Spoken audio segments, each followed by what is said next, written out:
Okay. Oh, you going next? Well, this is belated Whitepaper Wednesdays. Whitepaper Wednesday on a Sunday. On a Sunday. Yeah. I'm here with Wesley and Jesse. Two prominent artificial intelligence experts. Yes, in the emerging field of experts, yes. one might say. Yeah. And I'm Max, as always. Yes. And today we're going to be talking about AI safety. So I guess first, before we really dive into it, what did you guys think of this paper? I liked it in a lot of ways more than the last paper, than the radix paper. More than the radix paper. Yeah. Interesting. I mean, maybe it was just because I thought the subject material was more interesting, but I definitely felt that, I don't know, just each point that they made had kind of like a natural flow to... It was easy to follow. It was definitely deep in the weeds, but they had tons of references too. Yeah, that's nice. It felt more academic. It felt approachable yet deep and academic at the same time. And I just thought, wow, this is just a really good research paper. Yeah, definitely. I thought it was really nice to have a survey, because I thought this was more of a survey than breaking new ground. But I thought it was really cool that they had suggestions for breaking new ground. Yeah. All the experiments that they suggest. I thought it was really cool. Yeah, which was definitely an interesting aspect of this, because they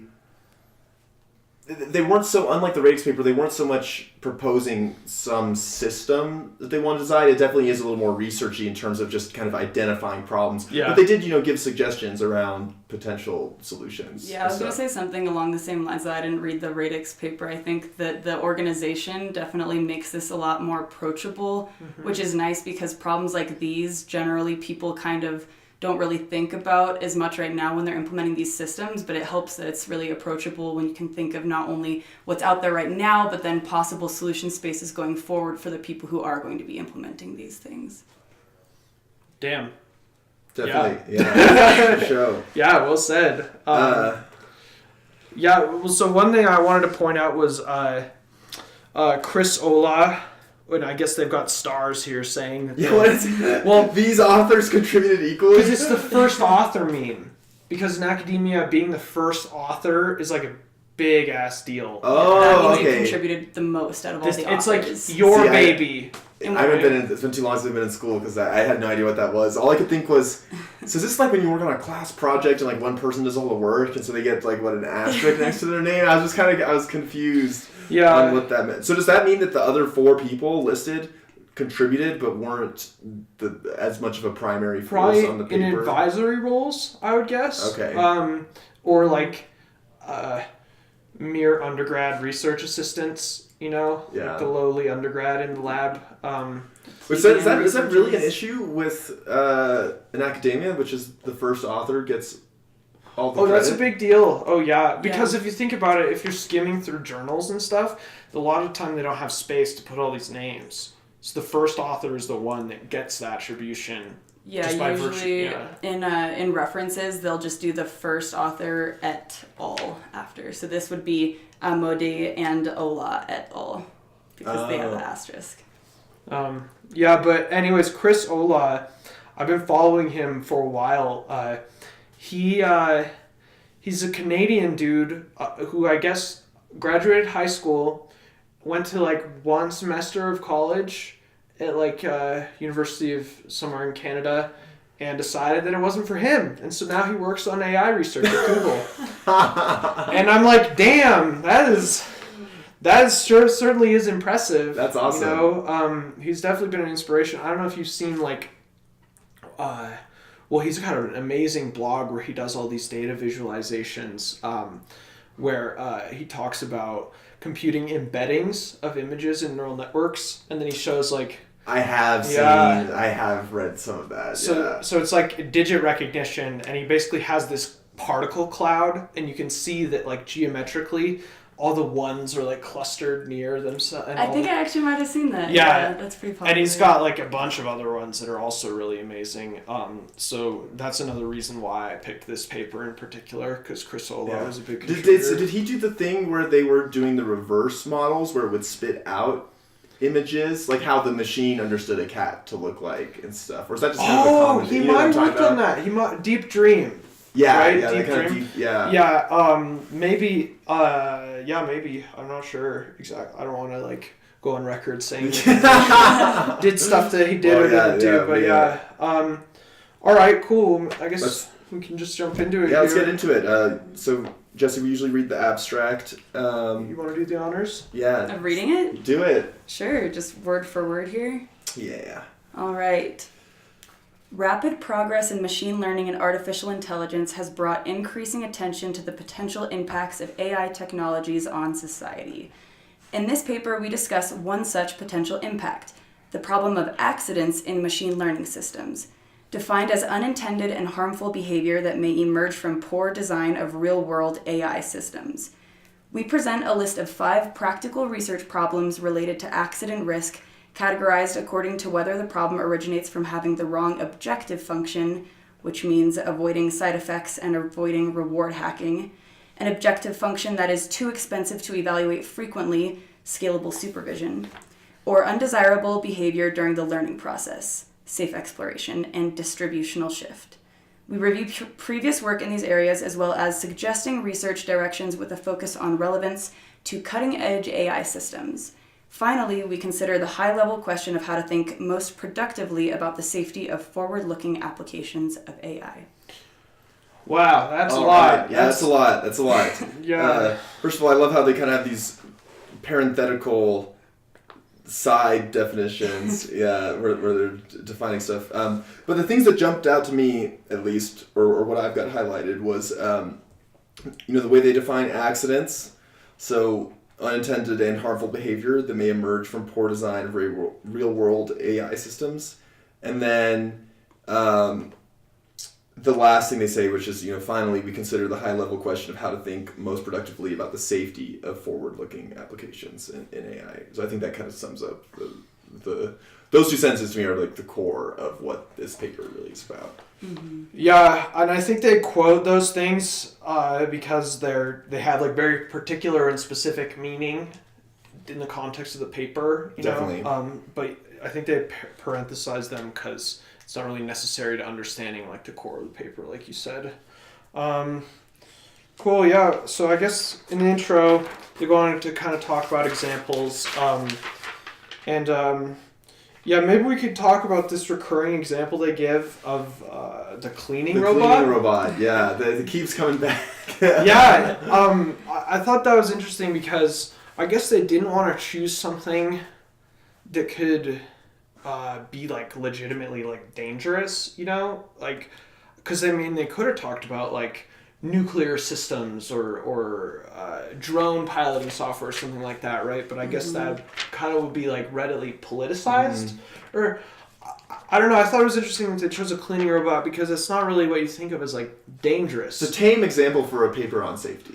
Yeah. I think it's kind of cool though because it makes it hit a little bit closer to home. So the people who read this now are thinking, oh, a cleaning robot, if this has some kind of harmful implications, then what are we going to do about the things that we actually assume to be harmful to begin with?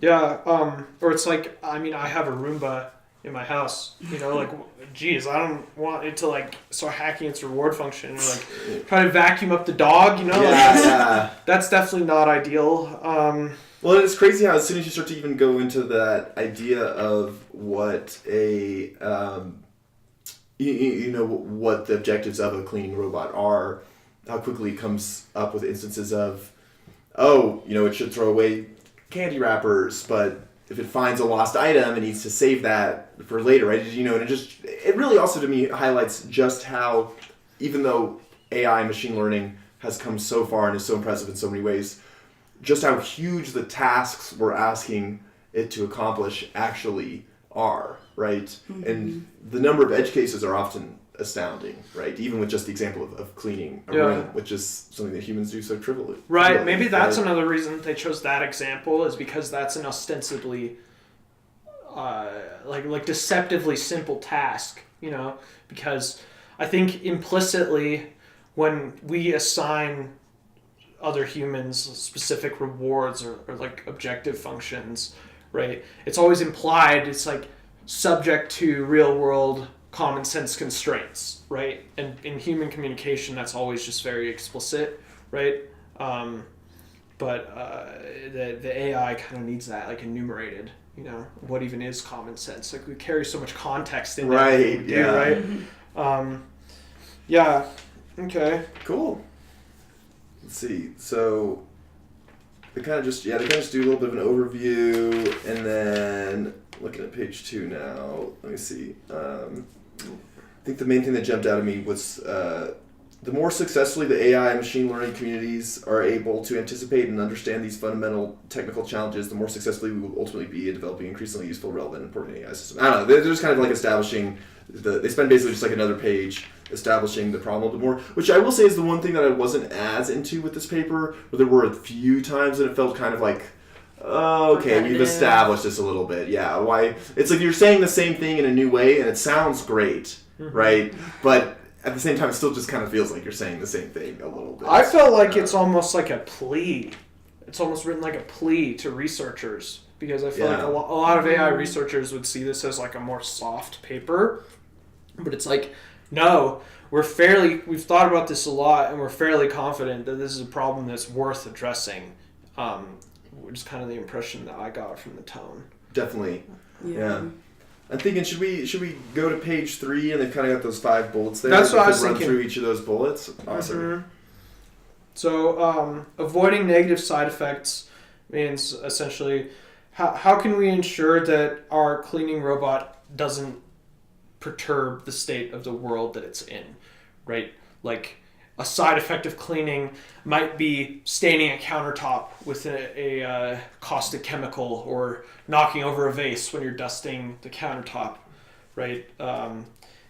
In a more complicated way, it's very hard to anticipate these things beforehand, right? Because, like, you could say, and don't knock over the vase, but does that generalize to, like, fragile objects in general, right? Like, not necessarily. Right. Yeah, because they say, can we do this without manually specifying everything the robot should not disturb? And, you know, I think it's not even a question of can, but it's more of a question of we have to, because I don't understand how anyone else would ever program these systems. It almost defeats the purpose of machine learning a little bit to have to go in and enumerate every single Yeah, case. exactly. Oh, yeah, if you're hard coding something that's trying to learn, then that's not really a machine learning inherently, right? Yeah. Cool. So then we've got avoiding reward hacking. You know, how can we ensure the cleaning robot won't game its reward function, right? I actually want to ask you, Max, a little bit more about this, and you as well, Jesse. I wasn't quite. You two have a little bit more background with this stuff. Can I? How common is reward hacking when people create models and stuff? I mean, is this? Actually, maybe a better question I should ask is, how is reward hacking different from overfitting? Well, for one, it could be not very well specified, right? So, like, let's say we're like, oh, we're going to circumvent all these issues about what it means to be clean, and we say, your objective is to change the environment such that your human is as happy as possible, right? And their AI is like, oh, okay, I'm just going to hook them up to, like, a morphine pump thing. Right? And there's the human stoked at the job I've done, right? That'd be an example of reward hacking. Yeah, I was thinking, when I saw this, it actually kind of made me think about how a lot of autonomous systems and robots, when people talk about robots taking over the world and stuff, robots aren't inherently evil, and AI isn't inherently evil or wanting to do malicious things to humanity. Oftentimes when those stories come up, it's because they did something like reward hacking, where they thought that they were maximizing the reward, but that wasn't the intention of the designer of the system. Yeah. Interesting. It usually ends up leading to more detrimental aftermath. Okay. So I think I understand reward hacking, but I'm still not... Can we talk about overfitting just for a second? So my understanding of overfitting is when you train a model on some subset of data, but you do it so specifically to that data that it knows every prediction for that data, but there's new data that might have more noise that doesn't perfectly fall in how it was trained, right? So, like, how is that? I mean, to me, that almost sounds like reward hacking too. I think that touches a little bit. That seems to be a little bit more about what we'll talk about on the fifth bullet point with robustness to distributional shift. That's a little bit more about how we're gonna use an AI system that has been trained on very, very specific data. How does it deal with testing data that's very different from that training data? So that's not as much to do with reward hacking. That's going to be something along completely different lines there. Okay. That makes sense. Yeah. We could talk a little bit about scalable oversight Definitely. as well. So my understanding of scalable oversight was essentially the idea that getting your real reward function is expensive. So you could think of it, the analogy as being like asking a human to go through everything you clean with a fine-tooth comb. Sure, you can do that once at the end of the day, but like you can't really use that as your time step to time step guiding reward function because it's expensive to have a human evaluate your work on a recurring basis. Or maybe in like a simulated universe, if there's some algorithm that runs over like every pixel to make sure everything looks good, again, you can use that as a reward function, but you can't be like calling that on every single time step, right? So you need to find like cheap heuristics, I guess, to like approximate the reward function. Yeah. Well, and I think they talk about this later, but the idea of two sort of flagging actions that are maybe would be considered outliers or needing additional verification, right? Yeah. But then, of course, you go down the rabbit hole of how do you know when something does need additional human intervention or verification, and what if the algorithm messes up on that aspect too, right? Not only does it get the wrong answer, but it's also super confident about that answer, right? Yeah. Which we don't have to go too deep into now, because I know they talk about that more later, but that seems to be very closely related to scalable oversight. I think it touches on like the idea of like who watches the watchers, right? because they go on to talk, and I was talking about this with my brother when we were walking my dog last night, and there's the idea that you could have like another agent that's the reward function, so that like the agent that's doing the cleaning and the agent that's evaluating the cleaning are like sandbox and like adversarial, right? But I don't know if you remember, like maybe a couple months ago, there was that like Google project where the AI like started inventing its own language, like communicating without the humans understanding, right? And it's like, what if it could like violate the sandbox and suddenly these two like supposedly adversarial agents are like in cahoots, right? Yeah. That's interesting. I didn't hear about that. Kind of freaks me out a little bit. It's freaky. Yeah. A lot of this shit is freaky. And then there's safe exploration. Yeah. Which I actually feel like is a core. I'd say that arguably they spend the most time on safe exploration in the paper, because they, which was kind of a really interesting idea that I honestly hadn't thought. Well, I guess I have thought about it, but I didn't have the correct vocabulary to describe that phenomenon. But it's the autonomous car problem, right? Which is that, the only way to really make good autonomous cars is to have all of this car driving data about how they make decisions. But how do you do that without just unleashing a bunch of these, cars onto the environment and be like, oh, well, after the 1,000th pedestrian they've run over in the street, then they'll start to know to avoid pedestrians, right? So rip those 1,000 pedestrians that came before that, though, right? So then it kind of gets, so you have to train things in potentially, and I guess actually, I don't want to go down to, I think simulated environments come up in a little bit, so we should probably move on to the next bullet, which is, robustness to distributional shift.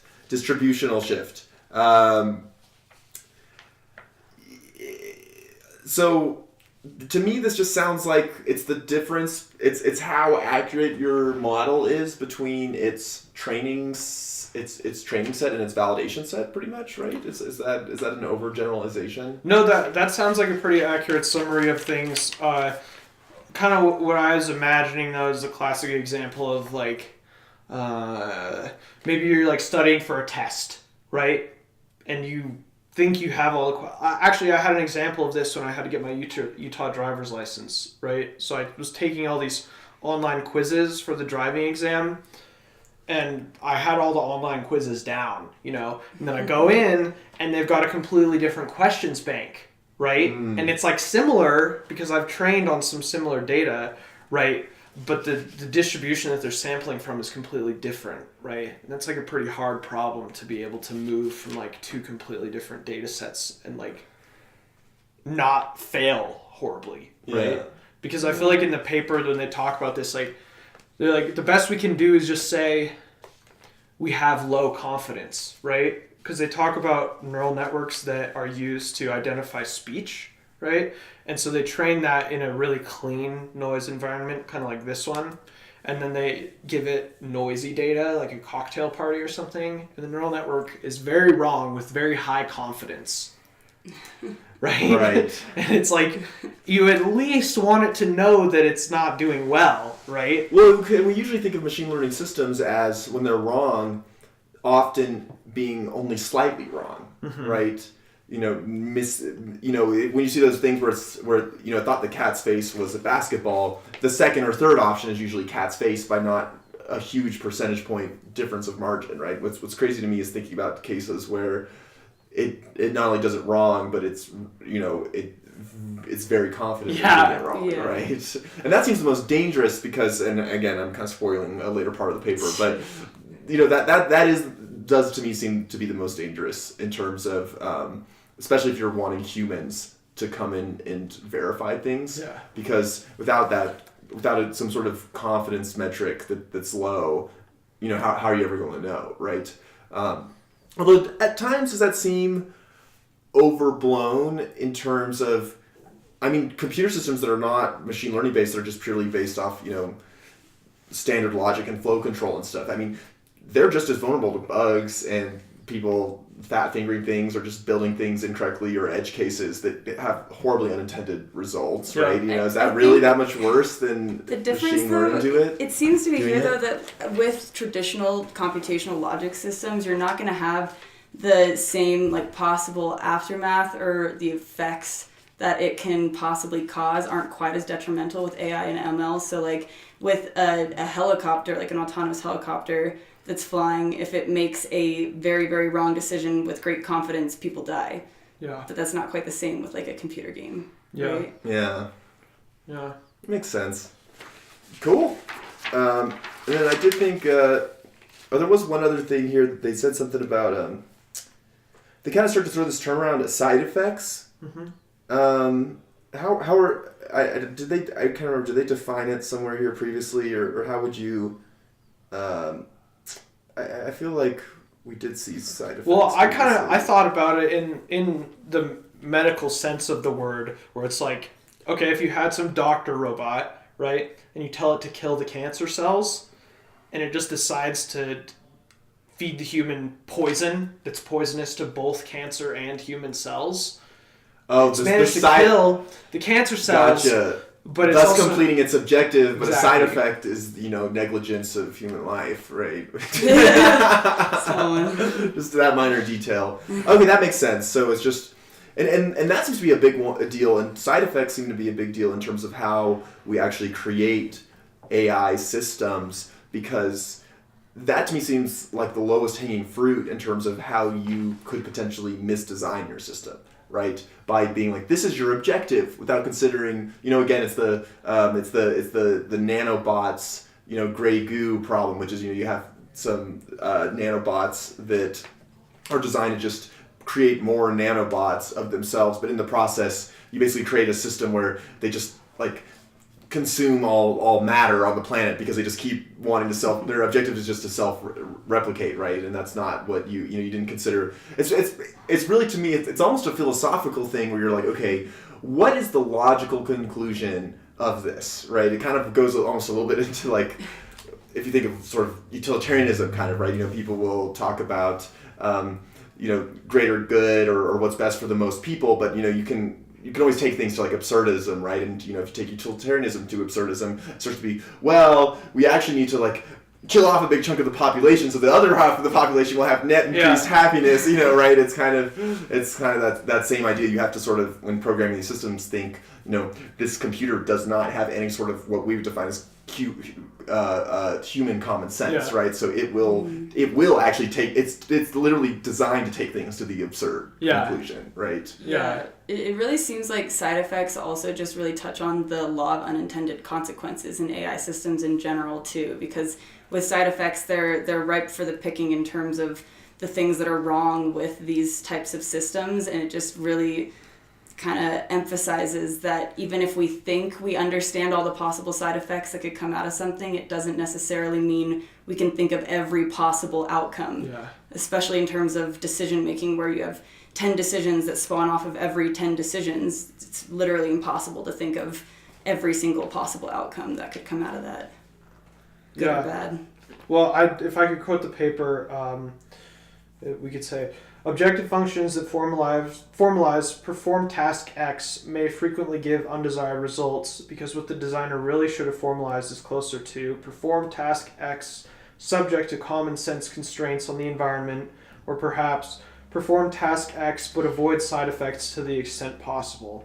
And like suddenly your task of defining the problem has become so much harder because those concepts are so fuzzy, right? Well, the thing that jumped out immediately to me was common sense constraints on the environment. Computers don't have common sense. Exactly. Now we're talking about formalizing common sense. Yes. Yeah, even a lot of humans don't have common sense. Right, so how are you supposed to make that quantifiable? So how do we create like a set of common sense rules that we put in, that's a tough one. But it does make you wonder, is that the route that we're on, which there will be, in programmer speak, there'll be some sort of, public open source library that's, the common sense SDK, and everyone that builds a machine learning model uses this common sense SDK, right? And after each person finds an issue with the common sense SDK, they do like a pull request to improve it, so like benefits. This is not common. Yeah, but you see that would be the perfect kind of thing for like sort of an open source sort of thing where all these people's collective like knowledge would need to come together to define what those rules are, right? But you could also see how there could be a lot of politicization around what one person thinks is common sense and what someone else thinks is common sense, right? Because sometimes those rules could be too restrictive, right? So maybe it's like a set of rules you download and then you kind of you can like selectively disable certain ones or whatever relative to what sort of model you're trying to create. I don't know. Where did this come from? What the heck? That's such a cool idea. It's just a random idea. That's such a cool idea. Well, that's kind of like one of the big problems with like ethics and AI in general. And Wesley and I were talking about this recently too, with when you're trying to do anything involving ethics, which itself is just impossible for people to agree on for hundreds of years now, if not more than that. I mean, how are we supposed to now take those concepts, turn them into mathematical logic, and then make computers make decisions about that and still get people to agree on them? We can't agree on them in like common sense English language. Right. Yeah. So it's a difficult problem. Yeah. I think that's when we were on the plane, Jesse. You actually said it to me. I love the way you put it, which was this is the first time in history where we actually have to codify and technically quantify ethics, which has never been the case in human history. Well, actually, no. I want to walk that back. I guess you could say that we did do that as humanity in terms of like creating like legal systems, right? That was kind of like a first attempt, What was it? That first whoever's code Hammurabi's Hammurabi. Code. Yeah.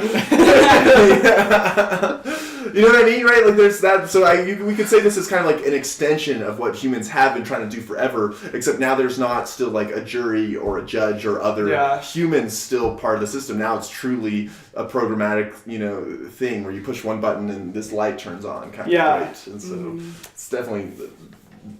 It's kind of the same, but also like totally new ground at the same time. Right? Yeah, because I feel like it's misleading to treat this as a simple translation problem, right? Because like encoding it in a format for computers to usefully use, because I mean computers can pull up a PDF of a law, right? Like the books and whatnot, but it's not just translation. It needs to be like you said, like quantified almost. Yeah. Right? So you can make logical decisions on it, right? Well, that's really interesting because when you said the thing about the law, that kind of makes me wonder. Computers already can like scan through the text of like legal text and stuff. It seems like the most probably a really common talking about like our side effect SDK or whatever. One of the top ones would probably just be don't break the law. right? So See, that's interesting too. I mean, if you think about stuff like self-driving cars, right? A human is going to break the law every time there's a biker on the side of the road, and they have to cross over those lines to not hit the biker on the side of the road. So if you code things just by legal perspectives, you're not necessarily making a better decision either. Yeah. Well, see, that's then it kind of gets into sort of that iRobot territory, right? Where you have to have a hierarchy of rules, Well, right? they talk about I know, and at the very end, they mentioned Isaac which I thought was great. But it is kind of, so in that case, you need to have like prioritization, which, the first one would be not harming human life is more important than not breaking the law, that's right? just the same problem, though. How do you prioritize those rules? It doesn't change anything. That Rick and Morty situation where it's like, keep Summer safe. And, and the spaceship, right? And like an attempt to like keep her safe, it does like all this crazy stuff. So cool, moving right along. Definitely not getting hung up on one random definition in the paper. So bringing it back to side effects, it seems like they're only, the only realistic suggestion they give is this idea of an impact regularizer. And so from machine learning terminology, a regularizer is basically a way of codifying Occam's razor, right? Like the simplest explanation is usually the most correct one. Because like if you look at the problem of a linear regression, like fitting like a line of best fit problem, often you'll add this regularization term that says, and keep all of your weights as small as possible, and that can be used to like avoid a lot of like overfitting, like you were talking about earlier. So I guess the idea of an impact regularizer is to penalize change to the environment, but like what? And then like the challenge is we need to formalize change to the environment. Because the environment's always changing, right? Yeah. Like, is this continuously spinning fan constantly changing or static?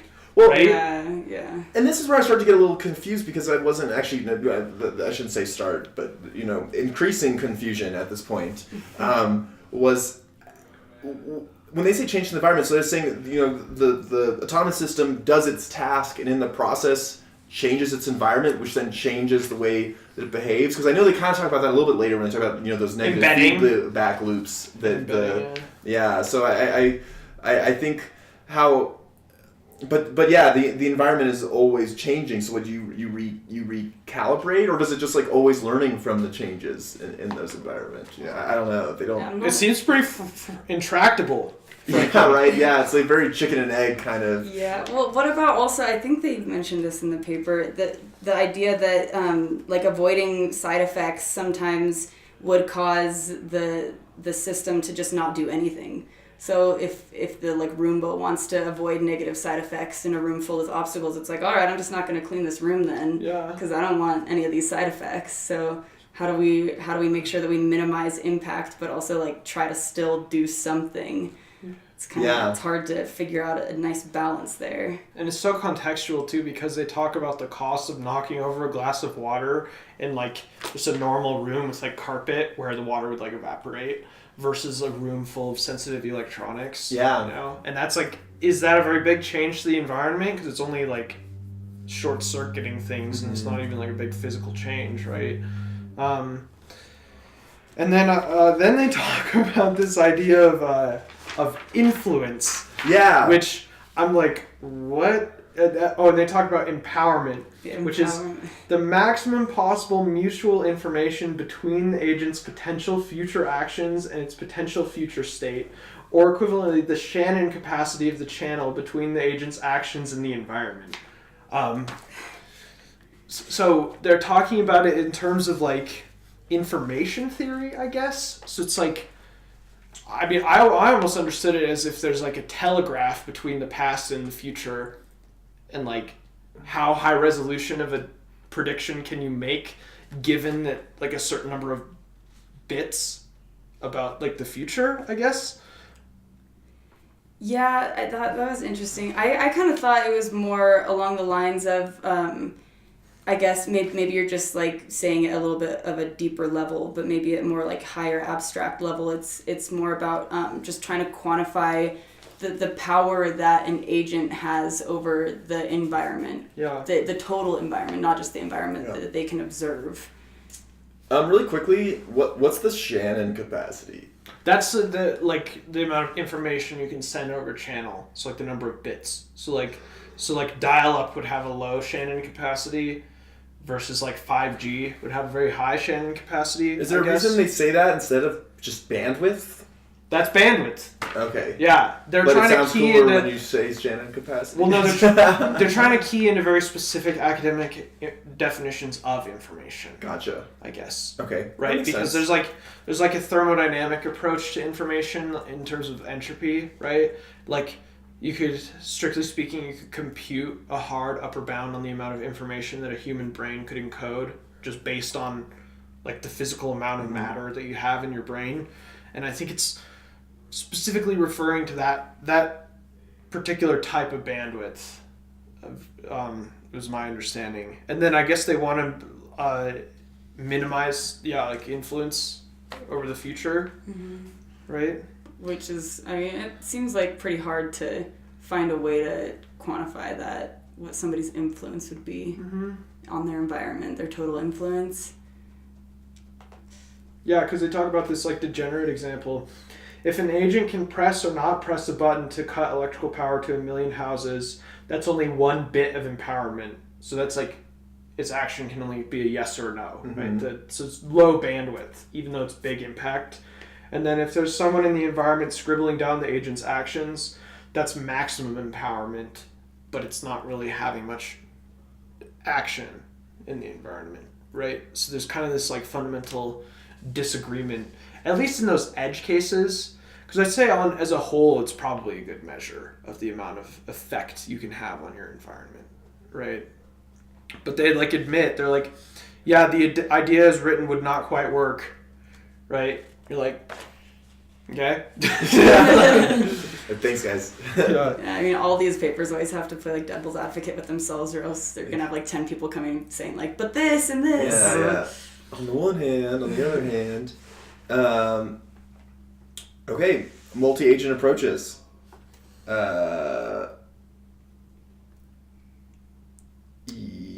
Cooperative inverse reinforcement learning. That's a fun phrase. Yeah, I'll these 3 paragraphs I was struggling with.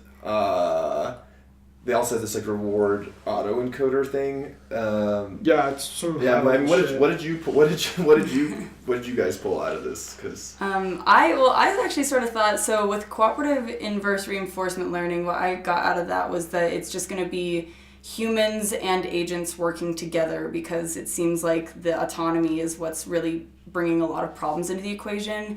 And that actually was something I wanted to discuss in terms of like the entire paper, and maybe we can discuss this more at the end too, but it seems like a lot of the most promising solutions to some of these problems that are getting raised is the idea of bringing humans into the equation, which is interesting because it just kind of shows that machines inherently are going to struggle with a lot of these problems if we don't have some sort of human intervention. But that's expensive, right? Yeah. It's slow and expensive. Because if you have like explicit human oversight over every individual detail of the process, and it's like, might as well just pay a human, like do Mechanical Turk, right? But that'd be interesting though. Like Mechanical Turk for AI oversight. Wait, what's a Mechanical Turk? Oh, it's where you can pay like 5 cents an hour for someone to transcribe a video for you, so you can like generate a data set. Oh, yeah, interesting. Yeah, Amazon has it as a service. It actually comes from a term where there was, it wasn't the original one that they had supposedly like a autonomous chessboard that you could play chess against and it would play back, but it was actually just someone like hiding underneath it, like the Wizard of Oz. Yeah, that was my understanding. Is it was like an old school term, and then Amazon repossessed that term to create this new thing, which is basically all these people around the world are part of their Mechanical Turk system, and then say nowadays like image recognition and stuff has gotten really good at the ML level, but this is kind of how people were sort of manually doing it before, which is they would be like, we've got all this kind of unstructured data, and you could basically like feed it to the crowd, and each person in the Mechanical Turk, they just see a photo, and they would just categorize: is it a cat, is it a dog, is it a tree, whatever. And I think Google actually did some of this too in terms of like generating the CAPTCHAs, the reCAPTCHA. Yes, that's how like a lot of that reCAPTCHA stuff works too. Yeah. Because it's like because it's usually two like images of text, right? The first one is usually a known example, and then the second one is just like one that the system was uncertain about. And then if you get the first one right, then it will trust that the second one is like a real label, basically. Oh, interesting. Yeah, and they actually are referencing what you're putting in with the reCAPTCHA with what everyone else says about that image too. Right, so that's how they know. It's like crowdsouring. Yeah, exactly. So the Mechanical Turk of what you basically is there a way to like crowdsource the verification of these AI systems. Yeah, and that's a really easy way to like not take responsibility for any bad side effects that happen.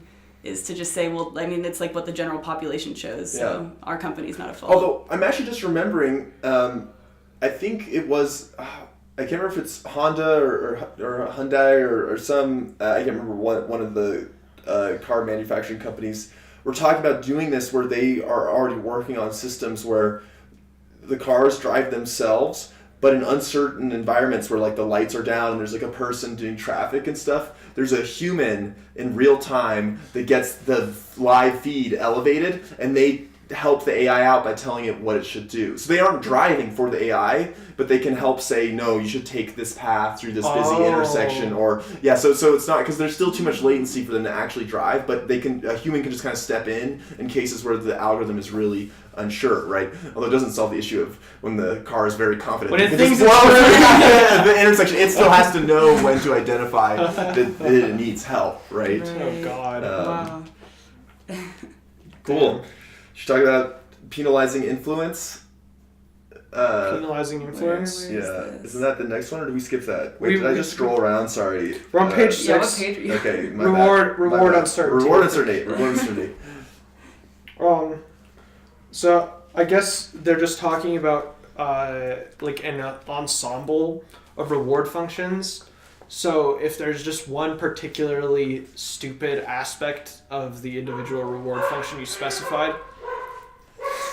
Okay, we got a little ambiance. A little commentary. Yeah. I guess you've just got like multiple candidates to pick from, and they say it's accompanied with prior probability distributions. So you can lean on one particularly strange reward function in like a weird edge case, but you know that there's a low likelihood that that's actually the right one that you want to use. And correspondingly, you have like a handful of known, supposedly reliable reward functions. So if they all agree that what you did is good, you can be pretty confident that you're not doing something dumb.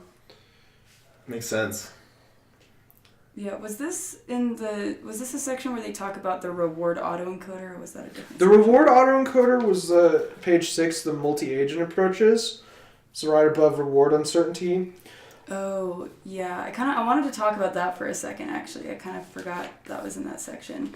I think this is actually pretty promising. So the reward autoencoder is talking about like bringing transparency into why AI systems are making the decisions that they're making. And I think this could be really beneficial for the future, especially in terms of like neural nets and deep learning, because so many abstractions are created as we create more and more layers within our decision-making process. And so a lot of the times the final outcome is brought on from this autonomous system without the designer even knowing how it got to that outcome. So I think there has been some research done actually in this field for, I think there was this one example of this AI system that was determining whether a plate of food was like healthy or not healthy. And so they would get a picture of like a hot dog and some chips, and it would say this is not healthy because there are chips here, and chips contain this, which is typically not healthy. So I think in terms of like transparency, that's definitely a big part of solving some of these problems with the system, so that we can know why it's making these decisions, and that helps us fix it in the future when it makes bad decisions. Yeah, like it's diagnosable. Mm-hmm. Totally. And just to be clear, it's basically the idea of an autoencoder is that it's kind of like an hourglass shape that spits out the identity function. This is kind of like compression, right? Yeah. So like you compress it to like a core set of explainable concepts, I guess, and then you have to like reinflate that with some fidelity, right? So I guess the idea of the autoencoder in this scenario would be to distill the few components of this probably complex reward function to like the salient pieces, right? And I guess that's what would make it explainable, right? Yeah. It's just that there's a few parameters, right? Yeah, and does that result in like less accuracy maybe, which that could be like a trade-off, so I guess you have to find some sort of balance there too. But yeah, definitely there's some potential there, I think. Yeah, that's interesting that you keyed up on that because I just like didn't really think about it. I just skimmed over that part. Well, that is what I like about these discussions is that everyone kind of has different things in the paper that resonate with them and sort of different definitions of how we interpret stuff, right? Which is kind of where the like deeper understanding comes from, right? Well, it helps me a lot because I don't feel like I have to understand every piece of it. So therefore I can digest the parts that I do think I understand, you know? Because I almost feel like reading papers solo comes with some like anxiety, like missing like the important pieces, you know. Yeah. Whereas like with the two of you, I feel like at least one of you will like call me out. Yeah, Skip for over sure. something. I'll always call you out. Yeah, Wesley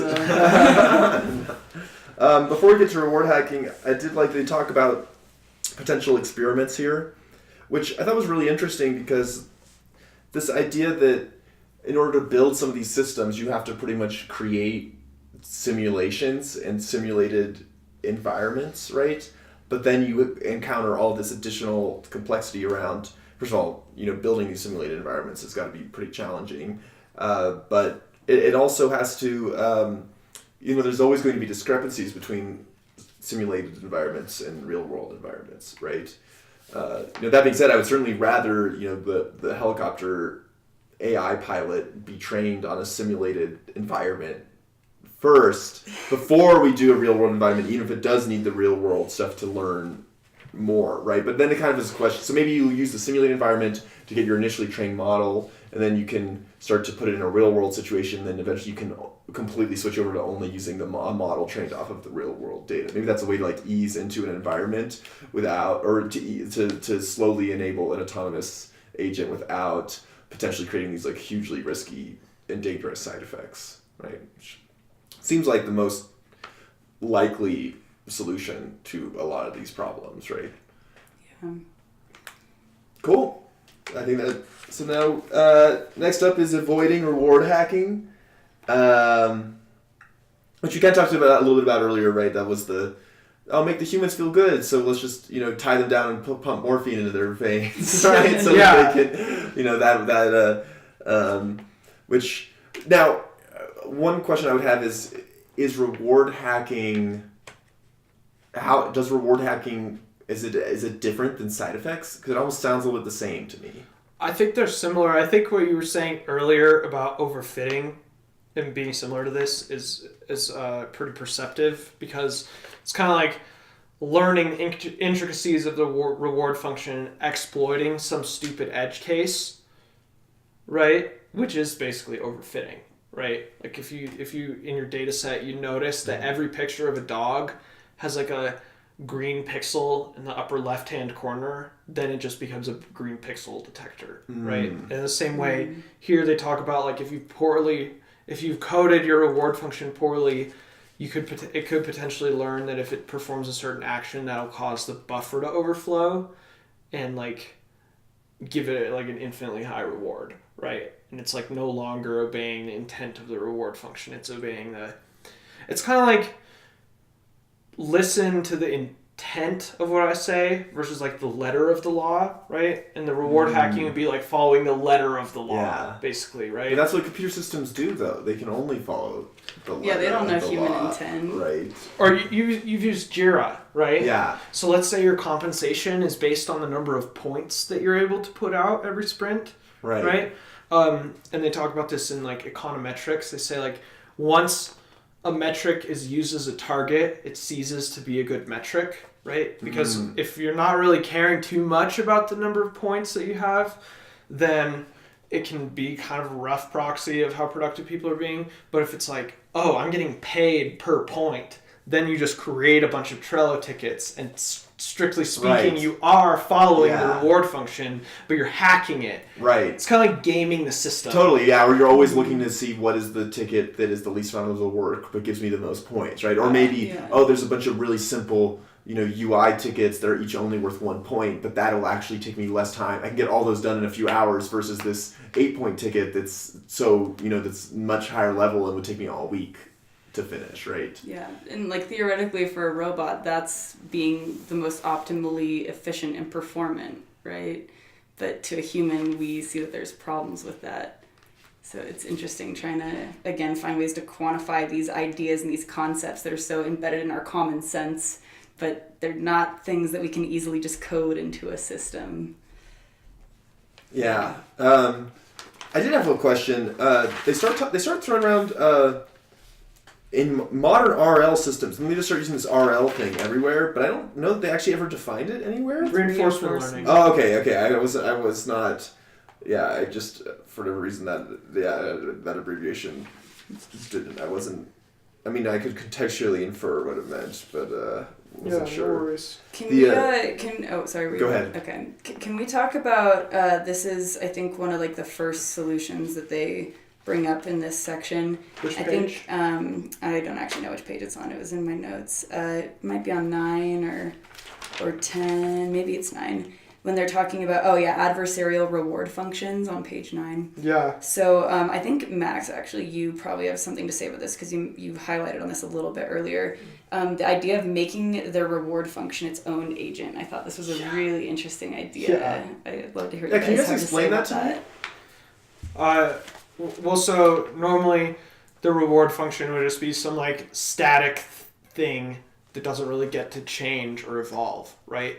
Whereas like this is like, so there's like inherently kind of an adversarial relationship with the agent and the reward function, right? I mean, it's kind of like why everyone hates their jobs and like they don't like going to work because it's work, right? And they're always trying to get paid more for less work, right? Right. And so the idea is that if you just got this like stupid system that will dole out a consistent amount of money and it won't react to what the other agent is doing, then it's hackable, right? But in the case of like the Jira tickets, the other agent would be like a manager who notices that your Jira productivity is spiked by 2,000% over the past month, right? And they're like, maybe this is no longer a good metric and we should adapt to our reward function, right? And then you take that a step further where they're both like reinforcement learning agents, where they're just basically competing against each other, right? Okay, that makes sense to me. Yeah, I thought it was different too. I think there's a quote in here where it says, like, for instance, the reward agent could try to find scenarios that the ML system claimed were high reward, but that a human labels as low reward. This is reminiscent of generative adversarial networks. So again, they're bringing in that human component as the solution to this problem again. So it seems like it's kind of unavoidable in certain cases. Also, I just want to touch on the generative adversarial networks. They have a special place in my heart. They're so cool. Like, have you seen those like fake celebrity faces and things? Mm-hmm. Okay, we could check it out afterwards, but it's basically these two agents where one agent is tasked with producing a fake image and the other agent is tasked with classifying if the image is real or fake. And so the faker gets progressively better and better as they play this game. And like at this point, I think the photos are indistinguishable and it can synthesize like rooms and stuff. So it's kind of like Deep Dream, but it doesn't look like an LSD trip. It looks like a real photo, which is so sick. Cool. Maybe we could pull it back to the scenarios that they talk about in reward hacking. So one is partially observed goals. This is basically the cleaning robot where it's like, okay, minimize the amount of dirt that you see, right?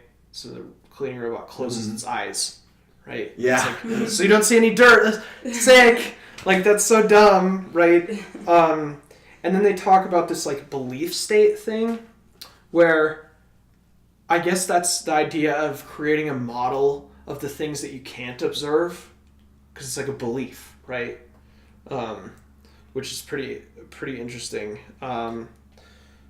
Wait, can you elaborate on that a little bit? Beliefs? Yeah. Yeah, no, probably not. No, I can try. I can try. I'm sorry. No, I didn't really fully or at all understand it. Well, so maybe you could think of it kind of as like maybe think of it as like object permanence. Okay. You know how toddlers, it's like if they don't see something, they don't think it exists. Yeah, Yeah. that it doesn't you can't exist. see me. I can't. If I Exactly. can't Yeah, see it's like I love me. peekaboo. Yeah. And stuff, Exactly. right? Yeah, and so it's like the idea of hopefully like adding some object permanence so the robot has a notion of being like, even if I don't immediately see dirt, there could still be some amount of dirt. And so to be confident about this, I need to update my beliefs. The only way I know to update my beliefs is to partially observe more and more of the environment, and you get more and more correspondingly confident in your belief. Yeah, this right? seems to be like pretty important too, because with autonomous systems, usually they aren't going to have, I mean, pretty much always, they're never going to have a view of the entire environment that they exist in. So they're only going to have some sort of partial way to observe this, and they need to have some sort of belief about the rest of the environment, or else they're going to make all their decisions based off of the only part that they can observe. That's right. Yeah. Okay. Complicated systems. It's just saying it's like more complex reward functions are easier to hack, I guess. Right? Yeah, there's just naturally more edge cases that come with complexity. Yeah. Okay. Mm-hmm. Abstract rewards. Pathologically high values along at least one dimension. Wes, do you have any thoughts on what that means? Yeah. I'm looking at it again here. Let me see what. I mean, the short answer. I think I kind of might have understood this a little bit. So with neural nets, we have this idea that we have very, very high dimensions, right? So a lot of input for a specific network, and there's going to be different weights of each of these inputs that are going to determine our output. But if we somehow hack that a little bit, and we have one of these inputs that just is weighted really, really highly, then that could end up skewing to give us some sort of output that we don't necessarily want, but it was because of that one specific input that kind of made, it was like an outlier. That's sort of what I got from this. I don't know if that's correct. Outliers? Well, that makes sense in my understanding, because it talks about adversarial counterexamples, where Wes, like you were saying, where it says it's a basketball, but it's really a picture of a cat. And you can think of that as like an outlier, right? Because that's not an interesting discussion to have if you assume...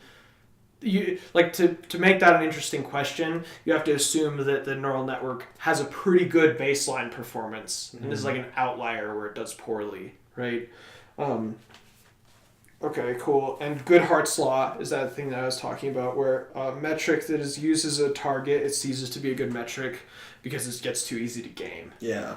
Right. And the feedback Now loops. we're at feedback loops. Yeah. Yeah, I don't know. I'm mostly interested in feedback loops just because they seem often tough to avoid, right? And they give this example of, if there's an algorithm that places ads, it pushes the popular ads, more prominently, which then, gives them better metric, right? But that's kind of already how the internet works, right? You make a YouTube video, some people watch it. YouTube thinks that people like that video, so it suggests it's more, which makes more people watch it, which makes it more suggested. It is very, it's very. The internet tends to be very cyclical in that way, and I don't understand how do you avoid things like that in an AI system, right? How do you account for the fact that you're now, really what that, the feedback loop ties right back into the environment stasis idea, right? Which is the definition of the reason we want these agents is because they're changing the environment. Yeah. Right? Mm-hmm. But then they're being trained on the changed environment. So right? So that's just that's a tough problem to solve. Maybe a good example for this would be asking Facebook how they deal with their fake news problem. So with fake news, we have stories that are more emotional and controversial that spark people's attention more, so they're more likely to share news like that, which tends to be more fake news. So as news gets shared more people look at it and more people share it. So fake news is kind of something that is predetermined to be shared more and perpetuated more, which is unfortunate. But Facebook figured that out, so they had to come up with AI systems to try to detect these feedback loops when they happen and realize, like, this isn't gaining popularity because it's important in society, it's gaining popularity because it's in a feedback loop. Right. Oh my god. Well, and what's really interesting about that is that, you know, that's kind of the core challenge with the way that just the human brain works and virality as a whole, which is that, you know, the human brain wants dopamine, right? And the things that are, you know, like you said,